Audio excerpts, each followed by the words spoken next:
We have the story so far of self-love, which wants divine love. And so that you may be sure, self-love can never receive divine love. Listen to this. Behold, I will cast her into a bed, and them that commit adultery with her into great tribulation, except they repent of their deeds. Talking about self-love. Whoever then is involved with self-love will find great tribulation. And I will kill her children with death. You see, Jezebel is only the symbol of self-love. I will kill her children with death. What are the children of self-love? Everything that we do humanly is a child of self-love. I will kill her children with death. And all the churches shall know that I am he which searcheth the reins and hearts. And I will give unto every one of you according to your works. I am he which searcheth the reins and hearts. The Christ within can't be fooled. You're in Christ within, or you're in self-love. You're in Christ, or you're in personal me. Who decides your experience? You do. Your consciousness makes its decisions. It keeps you in a sense of personal me, or it releases you to Christ. And that is the meaning of, I will give unto every one of you according to your works. Your consciousness will decide what you receive. In personal self, all of your children, all the children of self-love, all the children of personal selfhood are condemned to death. Can anything be more explicit? And looking around you, isn't it true that whoever is in a personal self is condemned to death? Do you know any personal self that isn't going to die? Do you see any personal deeds that anyone takes with them?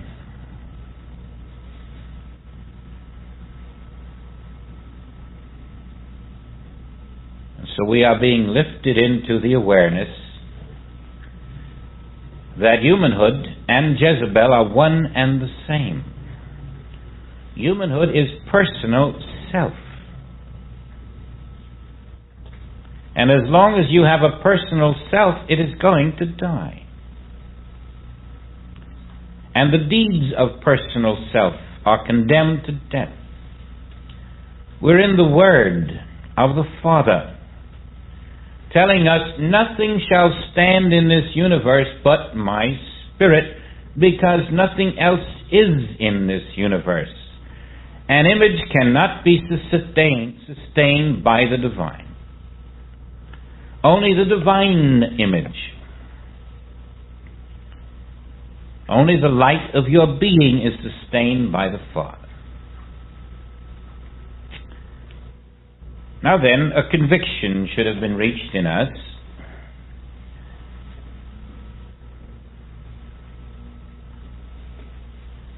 that quality in me, that core of humanhood, which has been the focus of a certain part of my life up to a point, which refuses to die, must be reborn into a new awareness. There must be a regeneration. And as that core of humanhood is dissolved, you will discover a new life coming forth, the regenerated life, the real life issuing forth that which is called the infinite self, the Word made flesh, as your very being. And that self, the children of that self, are not committed to death. The deeds of that self are prospered. The deeds of that self are ordained. The Spirit goes before the children, the deeds, the acts of that self, and prepares the way. Only for that Spirit self does the power of Spirit function. And if we be a handful of disciples, fine. If we be but one, fine. But we will only be that one if we live in the awareness that all in me that is not divine must be cut away.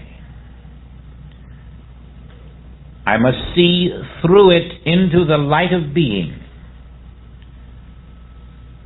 All that in my past was accepted, which was not divine, must be seen as that which never was. There can be no past to humanhood if only Spirit exists. There can be no future to humanhood if only Spirit exists, and there can be no present. Spirit has no past, no present, no future in this world, but it is omnipresent.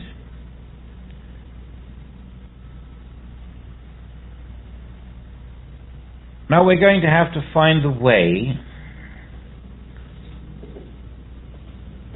to live not in the false sense of self, that we may glorify the love of the Father in us.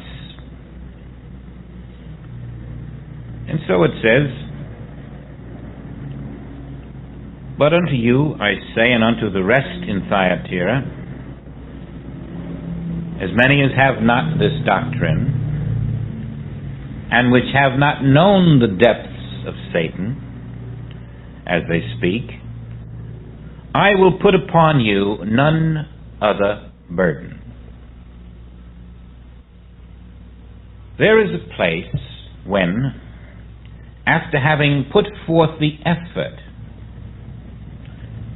to tear down that which is not you, to come out of that which is not you, the tear down ends and the build-up begins.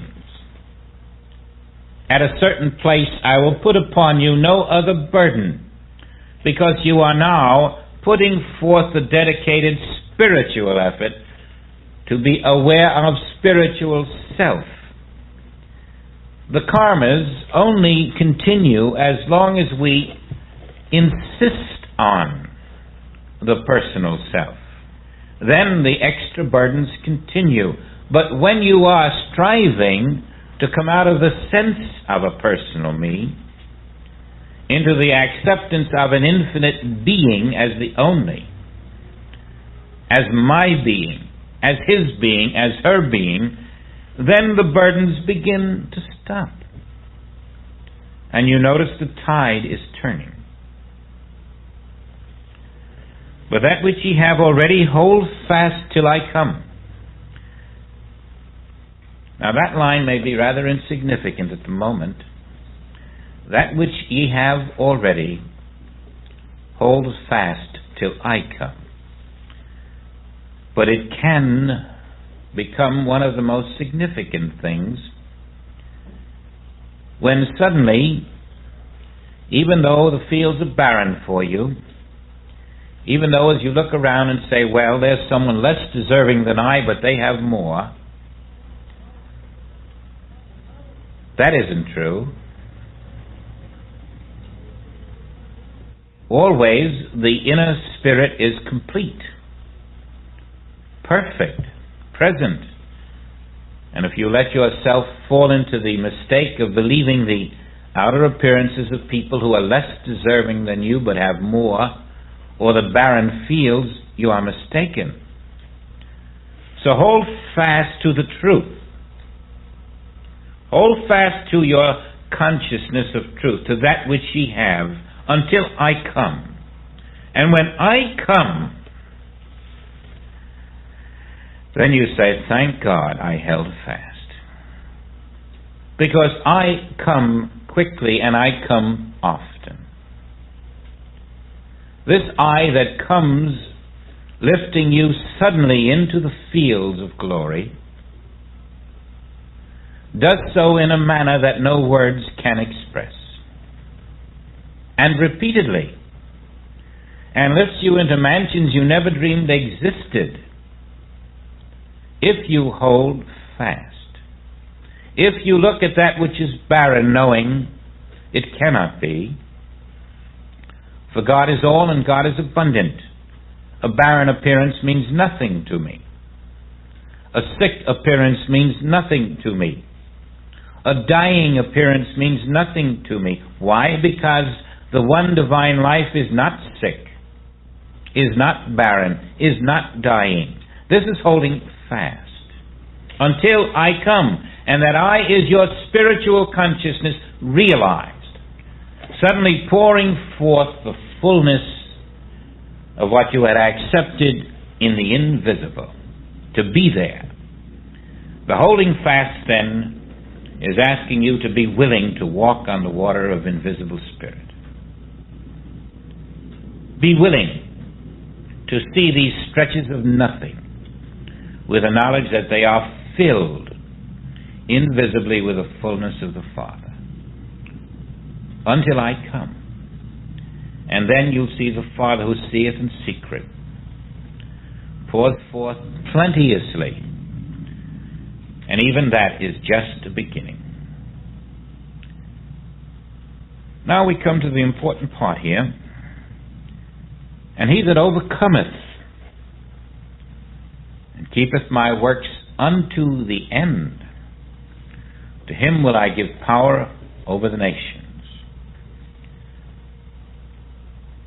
To keep my works unto the end means to live not in self-love, in a personal sense of attainment, in a seeking or a striving for something from me, but to honor the Christ within, to keep my works, is to honor Christ within yourself. That's what Jesus taught. If you love me, follow me. He who loves the Father will love the Son. Who is the Son of the Father? The Christ within you. To keep my works means to love the Christ within you more than you love your personal sense of self. Only you know if you're doing that. But even though the world may not know if you're doing that or not, the Christ of you knows. And that is why it is said that Christ examines the heart. If you're not living in the Christ sense of self, then you're living in the personal sense of self. You're not keeping my works till the end. Fidelity to Christ within is part of the overcoming. Now let's devise a method here which will tell us if we're being faithful to the works of the Father, which means the activity of Christ within.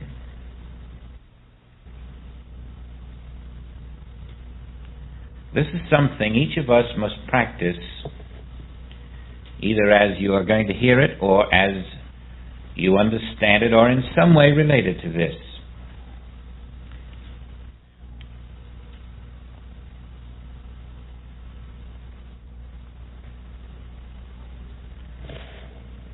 If you do not go through a day denying the omnipresence of God, you will discover the glory of God following you, pursuing you, living your life. If you can find a way not to deny the omnipresence of God. I may be understating it, but I may not. I'm bringing it to a place where you can see that living in God is not all as complicated as the many volumes in the library would indicate. That ability not to deny His presence everywhere is continuing in my works to the end. And so I have a little list here which you can use to see if you are being tricked into denying God's presence in a way that you didn't know you were being tricked. Now let's just start with simple things. Something that is not to do with your physical body, but somebody else's. Let's take a friend who is sick. Now you have a sick friend. Do you accept that?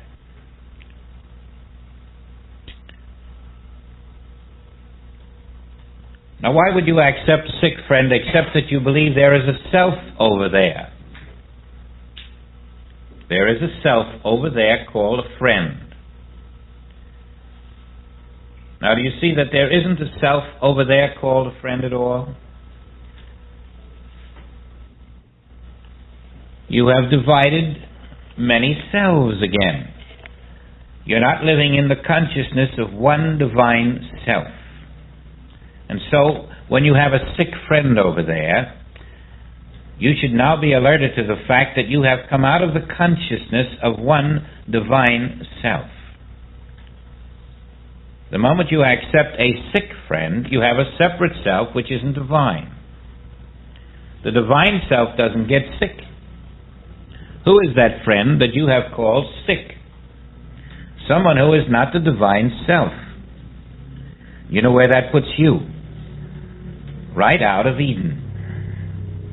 And so right there you have denied omnipresence. The minute there is anybody on the face of the earth that you call sick, you have found a place where God is not. You will pay the price. Divine love will not flow into you because your consciousness is not continuing in my works unto the end. Now then, you've got to go back into the realization that the only self there is the Father, the invisible divine Father, the one invisible life that is here and there. It isn't sick. All right, now you've got a sick image, but you don't have a sick self. You don't have sick life. You've got a sick appearance. Now let's recognize then that the one life of the Father is right there where the sick appearance is.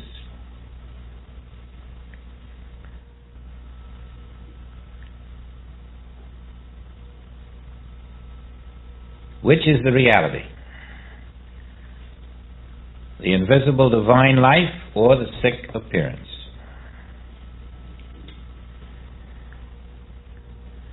You know it's the invisible divine life. Now you want to make that sick appearance a happy appearance.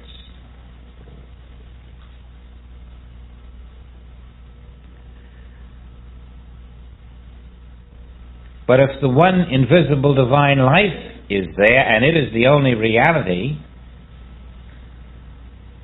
what you're really trying to do is to change unreality from badness to goodness.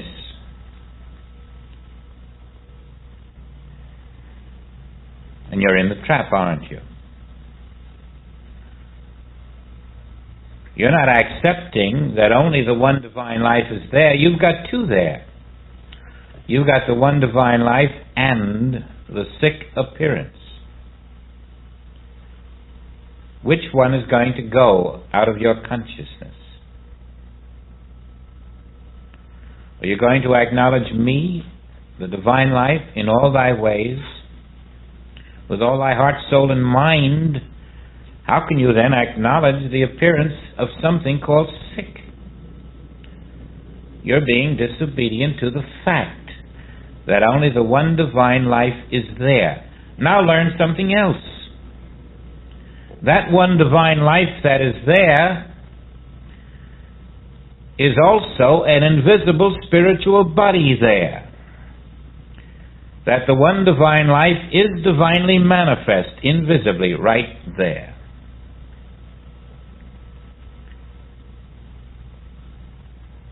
The Word is made invisible flesh, right there.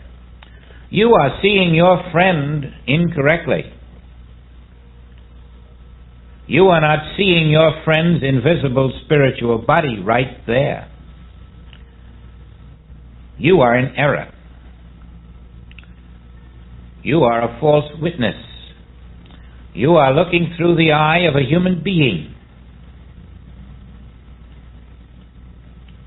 And the reason you are looking through the eye of a human being is because you have not accepted the same truth where you stand. You have not accepted that the place whereon thou standest is holy ground, because right where you are is divine life. And it is spiritually manifest, invisibly, as a perfect spiritual body. The divine life that you are has immaculately conceived itself right where you are as a perfect spiritual body. And you are not living in that body consciously. And so you look out through your image at another image. But now reverse that. Get back into the acceptance of what this letter to the church is all about. This letter is to the Christ of you, so that the false outer consciousness can awaken to your spiritual self, your spiritual body where you stand. And you must look at the world from that consciousness, accepting that everywhere the one invisible life is invisibly manifest, and maintaining that manifestation. The Word made flesh invisibly is infinite and perfect everywhere now. Everywhere in this universe, infinite spiritual body exists under spiritual law now. And the appearance of a sick friend is but a false concept entertained about that invisible perfect manifestation. You are to continue in the works of Spirit, and therefore you rest in the knowledge that here where I am is perfect spiritual body. There where the appearance of friend is perfect spiritual body. And it is being maintained by perfect spiritual law. I am overcoming. He that overcomes will I give power over nations, over the material beliefs of the world. This one happening to be sickness. I am overcoming the belief that sickness can exist where the one divine life alone is. Now, what more do you have to do about it? If somebody tells you the sun isn't in the sky, do you have to find it and put it back there? It is in the sky. If somebody tells you they're sick, do you have to go and find their divine life and put it back there? It is there.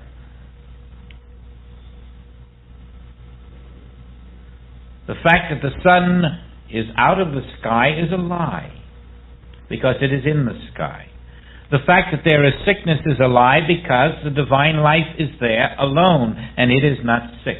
You are accepting omnipresence. Your acceptance is all that is necessary. You're accepting the fact, knowing that the fact accepted in your consciousness will then become a visible fact. You are standing in the one consciousness. You're not being tempted to do something about a lie. You are maintaining the integrity of the one divine life. You are continuing in my works. You are overcoming the belief that there is something beside my one divine life. You are being an Israelite. You are not making the mistake of a one God in the heaven, but of a one divine being whom we all are. Jezebel is gone. There's no self to love other than the one divine self. There's no personal friend there. There's no personal me here to see a personal friend there.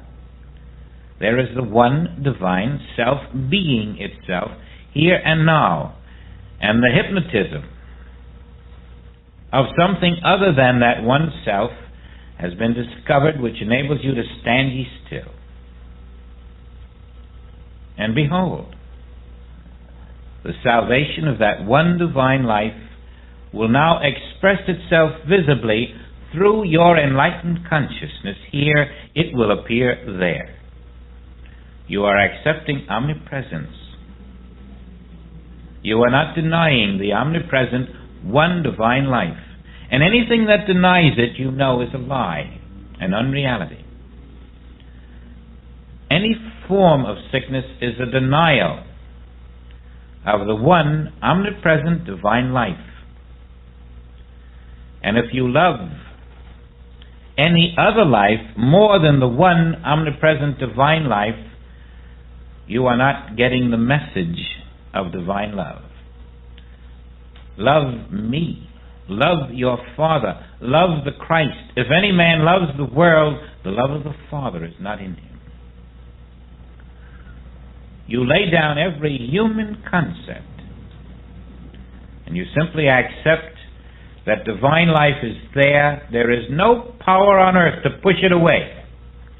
No power on earth to make it undivine. No power on earth to make it anything except its own perfect self. Everywhere. And therefore, what is this? If it cannot push away the perfect divine self, what is it? Hypnosis. You are hypnotized. You are looking at what is not there. And you are looking at it because that of you which is not here is doing the looking. Find your divine center, be true to it, and you will find your divine center is the center of all that is divine in this universe. Each of us in the miracle of infinity is the divine center of infinity. You were never less. Now, whenever you find a sickness then, you have found a non-existence, and you are being untrue to the one divine life. And divine love will not flow into your experience under those conditions.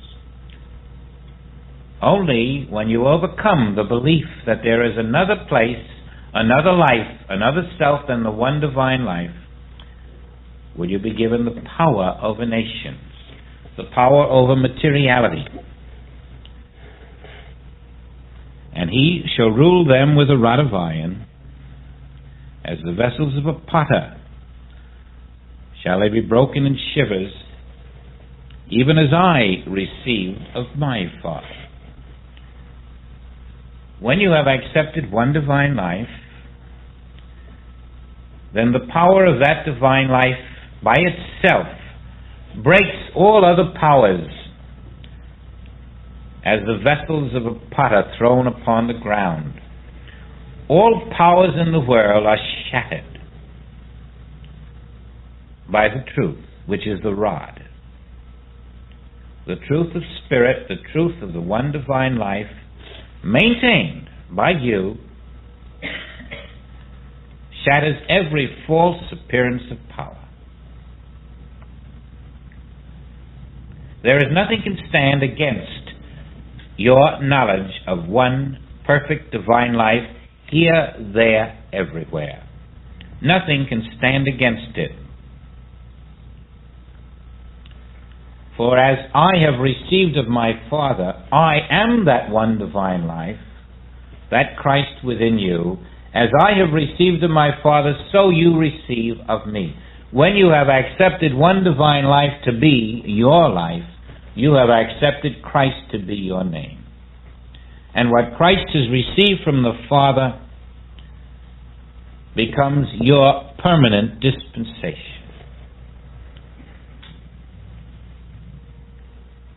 Now, this is the truth of our being now.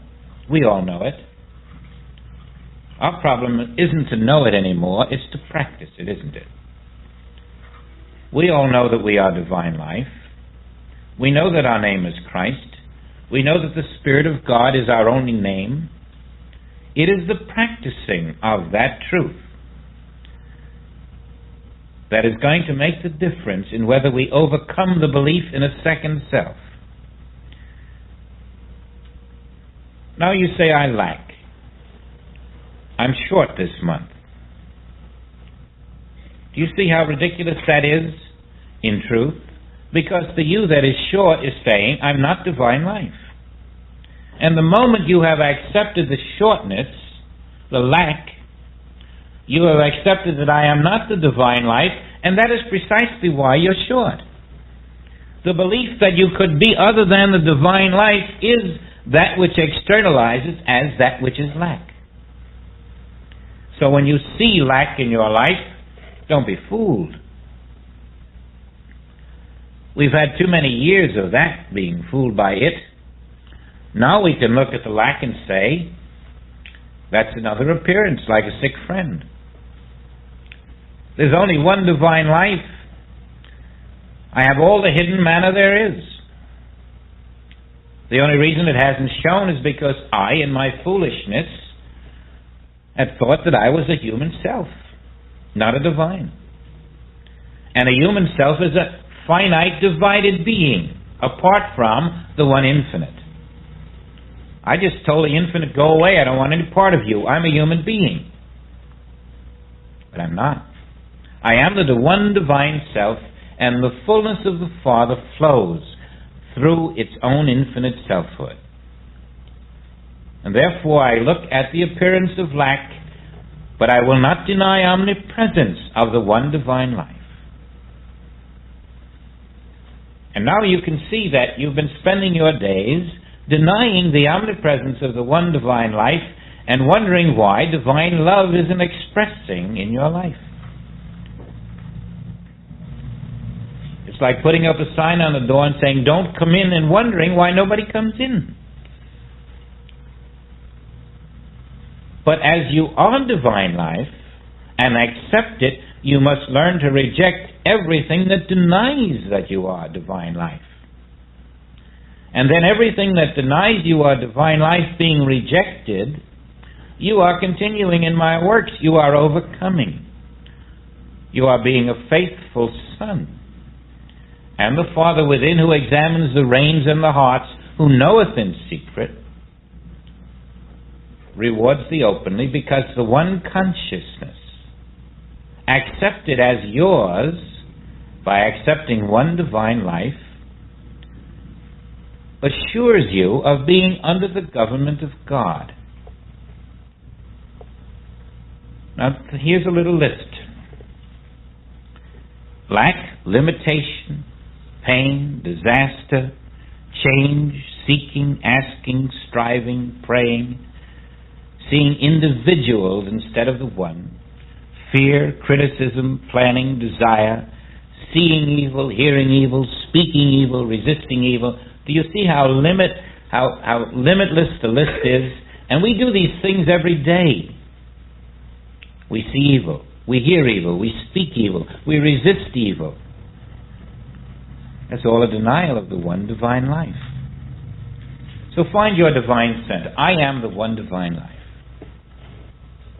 I am overcoming the belief that I am not the one divine life. That's my overcoming. Now, if I'm the one divine life, I cannot favor me over that fellow, because he's the one divine life. I'm letting the one divine life live itself. Let the Christ live itself. You see, now you've got to come into the trust of that one divine life.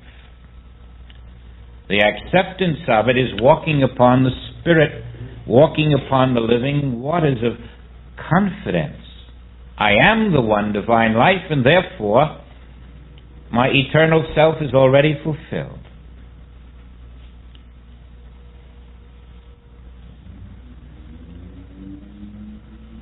And I will give him the morning star. As you're willing to accept the one divine life and are faithful unto it, I will give thee the morning star.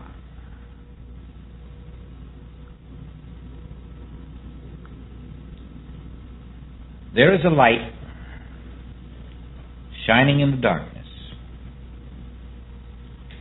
And if you're willing to accept divinity as the only self, that light will shine through the darkness. And it will be visible.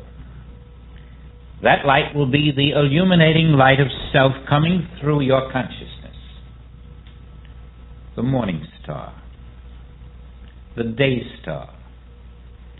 The star that accompanies you throughout the day to give you that inner Christ vision of reality.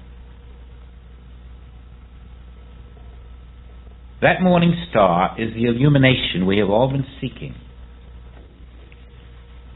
It can only come to one who is faithful to one divine life everywhere,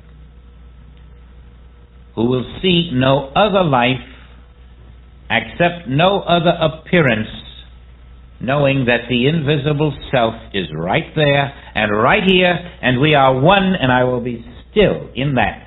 And in this realization, the morning star in you begins to rise. It rises into your consciousness to enlighten it, to shine in it, and then to shine through it and out of it and to bless the world. Christ born in you is the morning star.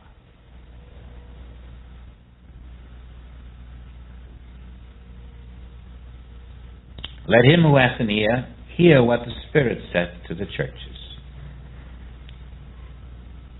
Always this hearing what the Spirit saith means keep listening within, because there's more to follow. You're never through. Greater things shall ye do. This morning star is just beginning to rise in consciousness, as we now walk forth in the realization that I and the Father are the same one divine life. Thou seest me, thou seest the divine life of the Father, invisible to your eyes, but nonetheless, nothing else is here. I see you, but I only see the appearance. All that is there is the one perfect divine life of the Father. Does it have a witness in your consciousness? If it does, you have found the morning star, and it will light your way. It will become a lamp unto your feet. Now we have our divine center, the realization that I am that divine life, which is the life of the Father. And I did not begin at birth, because the Father's life did not begin with my human birth. I had no beginning. I am that infinite divine life. And underline that word infinite in your consciousness, so you will never accept the appearance of finitude as a fact. There is nothing finite in the infinite. Now this is the change that is taking place in our consciousness. As human beings, we look at a world outside of ourselves, over which we have a sort of quasi-control up to a point. Ultimately, it controls us. It has dominion over our forms. It tells us when we're to die. It tells us when we're to be sick. That's our mortal self, the one we're learning we never were. There is also the reality of us, and it is not a human life looking out into the world. It is the infinite life looking into itself. Your within is your infinite self looking within itself. There is nothing outside of your infinite life. Everything in infinite life is within itself. And that is why you are told the kingdom of God is within you. You will learn that you can live in the infinite self, looking within, and your entire life will unfold within your infinite realization. You will not be looking from within to the without. You will not be looking at an external world outside of you. Everything that happens in infinity happens within infinity. And we are all that one infinite divine self. We will now see the world happen within that infinite self and under infinite law. To the degree that we are able to let ourselves make this change of consciousness from the finite, mortal, dying self to the infinite, divine, undying, eternal self. The one life that ever was and ever will be and never began and never will end. This is how you will come ultimately to that seventh step, which is the Christ consciousness, completely realized unto eternity.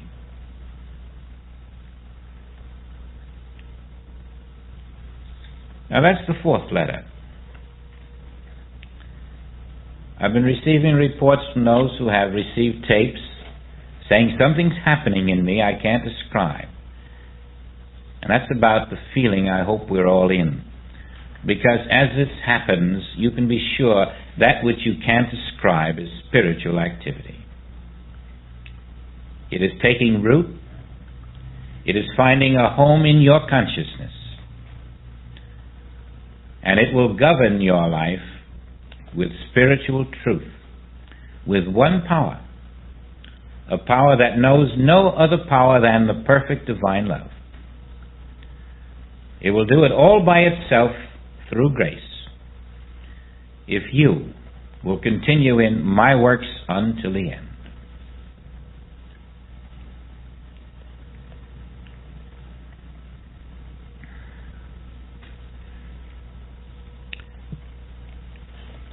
Let's try a little silence now, and in your center,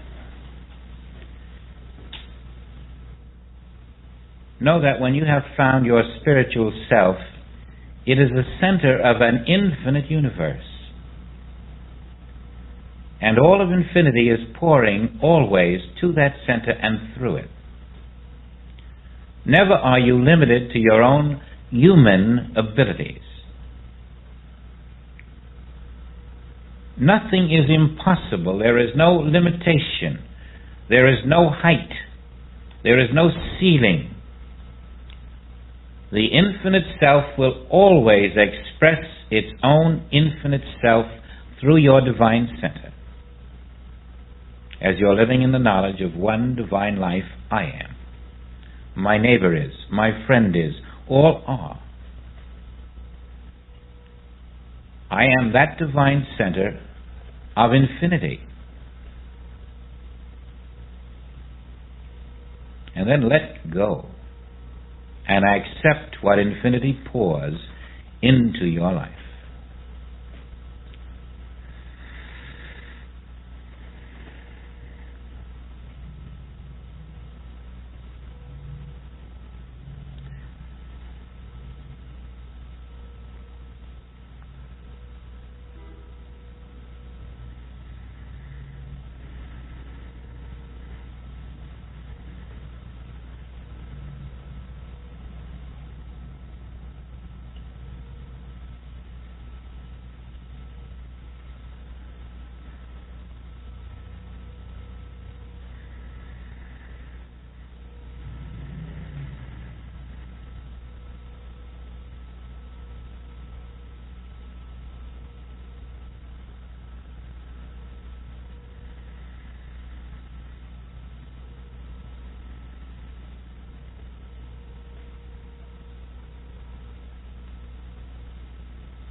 Well, it's time to say goodbye, I imagine.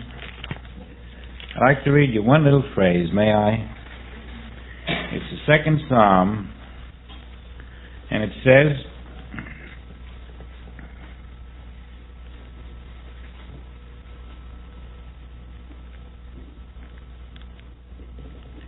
"Ask of me,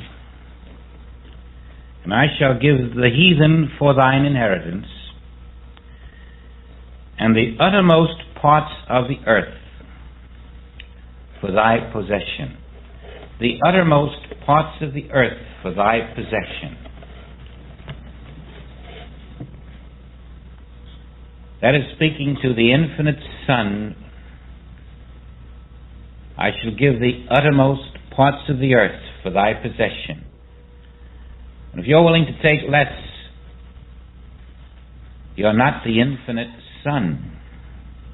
But there is no other. To you, to the divinity in you, the Father says, "Ask of me, and I shall give the uttermost parts of the earth." You see, we can't reduce it down to less. We must think in terms of the infinite as our life, or lose the power of the infinite where you stand. Thank you again.